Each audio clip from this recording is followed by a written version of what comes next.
Oil brigadeiro without fire with just 3 ingredients. In a container, we're going to start by adding cookie oil. We'll take out its center, remove all that filling, and we're going to separate it. Now we're going to take just that part of the cookie and we're going to pass it to a grinder or a processor. Now we're going to close it and we're going to grind all of this up very well.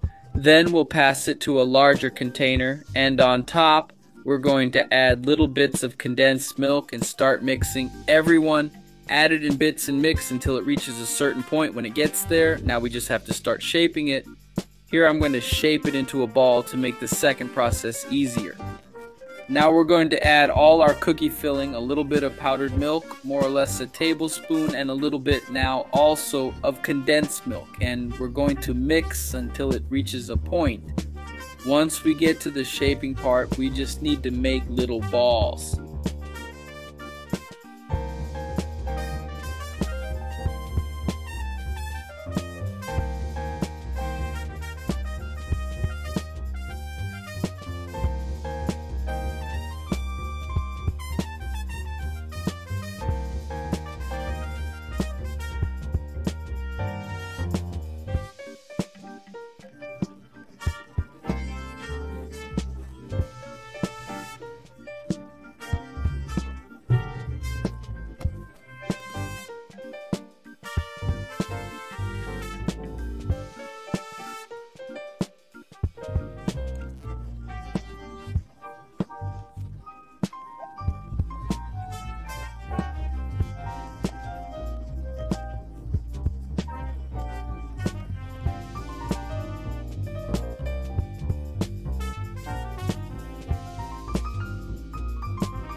The number of white filling balls should be the same as the black brigadeiro. Simply open the little balls and start closing them to be filled.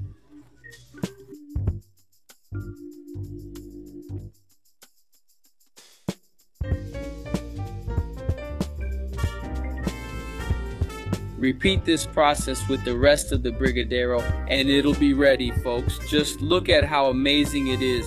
Super quick, easy, and delicious. I'll make it at your house. I'm sure everyone will love it. I hope you enjoyed this. This was another little recipe from Pour in the Kitchen. A big hug to all. See you next time and thanks.